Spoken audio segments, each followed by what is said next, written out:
ప్రభుత్వాన్ని మేము ఈ సందర్భంగా కూడా డిమాండ్ చేస్తున్నాం. రాష్ట్ర ప్రజల ఆకాంక్షలు అభివృద్ధి పదంలో నడవాలంటే రాష్ట్రంలో తెలుగుదేశం పార్టీ అధికార పగ్గాలను చేపట్టవలసిన అవసరం ఎంతైనా ఉందని రాబోవు 2024 ఎన్నికల్లో దీన్ని రాష్ట్ర ప్రజలు నిజం చేస్తారని టీడీపీ నియోజకవర్గ ఇన్ఛార్జ్ యనమల దివ్య తెలిపారు. కాకినాడ జిల్లా తునిలో టీడీపీ జనసేన ఆధ్వర్యంలో మీ ఇంటికి మీ దివ్య కార్యక్రమాన్ని స్థానిక 24వ వార్డులో టీడీపీ పట్టణ అధ్యక్షులు మాజీ మున్సిపల్ చైర్మన్ ఇనుగంటి సత్యనారాయణ నిర్వహించారు. ఈ సందర్భంగా యనమల దివ్య మాట్లాడుతూ టీడీపీ మేనిఫెస్టోలో ఏర్పాటు చేసిన 6 గ్యారంటీ పథకాలను మహిళలు సర్వతోముఖాభివృద్ధికి తోడ్పాటును అందిస్తాయని, రాష్ట్రాన్ని అభివృద్ధి పదంలో నడిపించే ఏకైక నాయకుడు చంద్రబాబు నాయుడు అన్నారు. నిరుద్యోగులను వంచిన జగన్ ప్రభుత్వానికి ప్రతి ఒక్క యువత తగిన గుణపాఠం చెబుతారని ఈ సందర్భంగా హెచ్చరించారు. నియోజకవర్గంలో గడప గడప తెలుగుదేశం పార్టీని ఆహ్వానిస్తుందని, రానున్న ఎన్నికల్లో తమ గెలుపు తథ్యమన్నారు. ఈ కార్యక్రమంలో తెలుగుదేశం పార్టీ జిల్లా నాయకులు యనమల శివరామకృష్ణ, జనసేన నియోజకవర్గం సమన్వయకర్త చోడిశెట్టి గణేష్, రాంబాబు రాజు, మల్లా గణేష్, శిల్పర్శెట్టి మోహన్, దెబ్బ Srinu, Jallu Vasu, Siddhantapu Satyababu, advocate Krishna, Telugu Desam party Janasena party నాయకులు కార్యకర్తలు పాల్గొన్నారు. ఈరోజు 24వ వార్డులో ప్రచారంలో భాగంగా యనమల దివ్య గారితో మేము ప్రచారంలో పాల్గొనడం జరిగింది. జనసేన టీడీపీ రాబోయే రోజుల్లో ఈ రాష్ట్రానికి పట్టిన దుష్టశక్తి ఏదైతే ఉందో జగన్మోహన్ రెడ్డిని పాలు రావడానికి మేము అందరం కంకణ కట్టుకున్నాం. అలాగే ప్రజలకు పప్పు బెల్లాలు పంచిపెడుతున్నారు తప్ప ఏ ఒక్క ప్రజలకి సామాన్యుడికి మేలు జరిగే అంశం ఒక్కటంటే ఒకటి జగన్మోహన్ రెడ్డి ప్రభుత్వం ప్రజలకు న్యాయం చేసేదని నిరూపిస్తే మేము రాజకీయ సన్యాసం తీసుకోవాలని సిద్ధంగా ఉన్నాం. జై జనసేన, జై తెలుగుదేశం. చెప్పండి. అందరికీ నమస్కారం. ఇవాళ మన రాష్ట్రంలో ఉన్న గత 4.5 ఏళ్లుగా అభివృద్ధి సంక్షేమం శూన్యం. ఈ వైసీపీ ప్రభుత్వం మన ఆంధ్రప్రదేశ్ రాష్ట్రాన్ని అప్పుల ఆంధ్రప్రదేశ్గా తయారు చేసింది. అసలు అభివృద్ధి లేకపోతే ఇన్కమ్ ఎలా జనరేట్ అవుతుంది? ఇన్కమ్ జనరేట్ కాక ఈ సంక్షేమ పథకాలు నడపాలని తెగ అప్పులు చేస్తున్నారు. ఈ అప్పుల భారం అంతా ప్రజల మీద పడుతుంది. ఇప్పుడు ఇవాళ రాష్ట్రంలో మనం చూసుకుంటే ప్రతి మనిషికి వారికి 8 లక్షల అప్పు ఉన్నట్టు తెలుస్తుంది.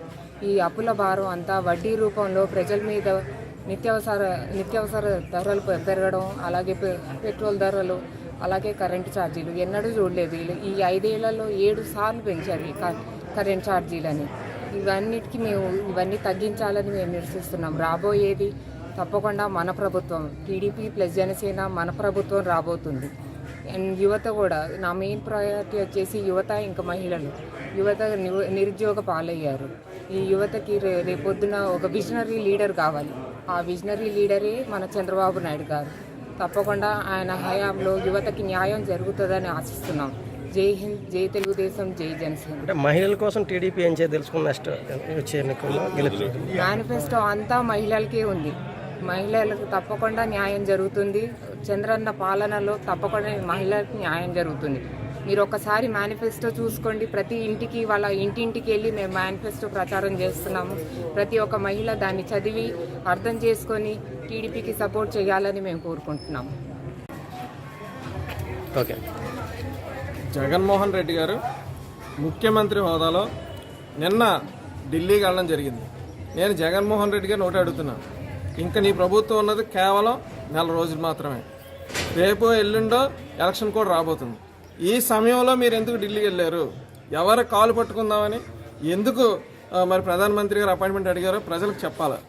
ఏమీ చెప్పకుండా కేవలం అభివృద్ధి కోసం వెళ్ళాం, నిధుల కోసం వెళ్ళాం అని చెప్పి దొంగ మాటలు, మాయ మాటలు జగన్మోహన్ రెడ్డి చెప్తున్నాడు.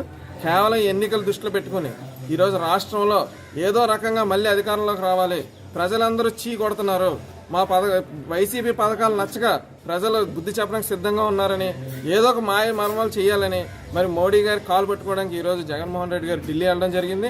అయినప్పటికీ రాష్ట్ర ప్రజలందరూ కూడా సిద్ధంగా ఉన్నారు. ఈ సైకో ముఖ్యమంత్రిని ఇంటికి పంపించడానికి సిద్ధంగా ఉన్నారు.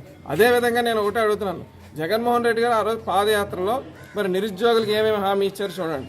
ప్రతి సంవత్సరం మెగా డిఎస్సీ తీస్తానని హామీ ఇచ్చి మరి ఎన్నికల ముందు ఇంకా రెండు నెలల ప్రభుత్వం మారుతుందనగా మరి కేవలం 6,000 పోస్టులకి డిఎస్సీ ఇచ్చారు. 50,000 పైగా పోస్టులు ఖాళీ ఉన్న డిఎస్సీ పోస్టులు. కానీ ముఖ్యమంత్రి మాయ మాటలు చెప్పడానికి, నిరుద్యోగులు మళ్ళీ మోసం చేయడానికి మరి 6,000 పోస్టులతో డిఎస్సి చేశారు. ఎట్టి పరిస్థితుల్లో మేము ఒప్పుకునే ప్రసక్తే లేదు. యువత తరఫున మేము అందరం కూడా ప్రతి జిల్లాలో నిరసన తెలియజేస్తున్నాం. ఎక్కడికక్కడ ఏదేమైనప్పటికీ కూడా ఈ నోటిఫికేషన్ మళ్ళీ మార్చి 50,000 పోస్టులు ఖాళీ ఉన్నటువంటి డిఎస్సి పోస్టులు అన్నిళ్ళు కూడా మరి నోటిఫికేషన్ ఇవ్వాలని కూడా మేము డిమాండ్ చేస్తున్నాం. అదేవిధంగా ఈరోజు రాష్ట్రంలో చూసుకుంటే అటు అమరావతి కానీ, ఇటు పోలవరం కానీ, అదేవిధంగా ఆయన ఇచ్చిన హామీల గురించి అడుగుతున్నాం. జగన్మోహన్ రెడ్డి గారు ఇచ్చిన హామీలు ఏమయ్యాయి? ఏ విధంగా మీరు చెప్తున్నారు 99% హామీలు పూర్తి చేశారని? కేవలం మీరు దొంగ మాటలు చెప్పడానికి, మాయ మాటలు చెప్పడానికి తప్ప మద్యపాన నిషేధం చేస్తున్నారు, చేశారా అని అడుగుతున్నాం. ప్రతి మహిళలకు 45 సంవత్సరాలు దాటితే పెన్షన్ ఇస్తున్నారు, ఇచ్చారా అని అడుగుతున్నాం. ఇలా ఏ ఒక్క హామీ కూడా నెరవేర్చకుండా ఈరోజు మాయ మాటలు చెప్తూ 99% హామీలు నెరవేర్చాం, ప్రజలు మా పక్షాన ఉన్నారని చెప్పి వైసీపీ గొప్ప మాటలు చెప్పుకుంటున్నారు. ప్రజలు ఎవరు కూడా మీ పక్షాన లేరు. ప్రజలందరూ డిసైడ్ అయిపోయారు. జనసేన తెలుగుదేశం పార్టీకి ఓట్లు వేయడానికి సిద్ధంగా ఉన్నారు. రేపు రాబోయే ప్రభుత్వం జనసేన తెలుగుదేశం ప్రభుత్వం, చంద్రబాబు నాయుడు గారు మళ్ళీ ముఖ్యమంత్రి అవుతారు. మళ్ళీ ఏదైతే ఆయన శపథం చేశారో ముఖ్యమంత్రి హోదాలోనే శాసనసభ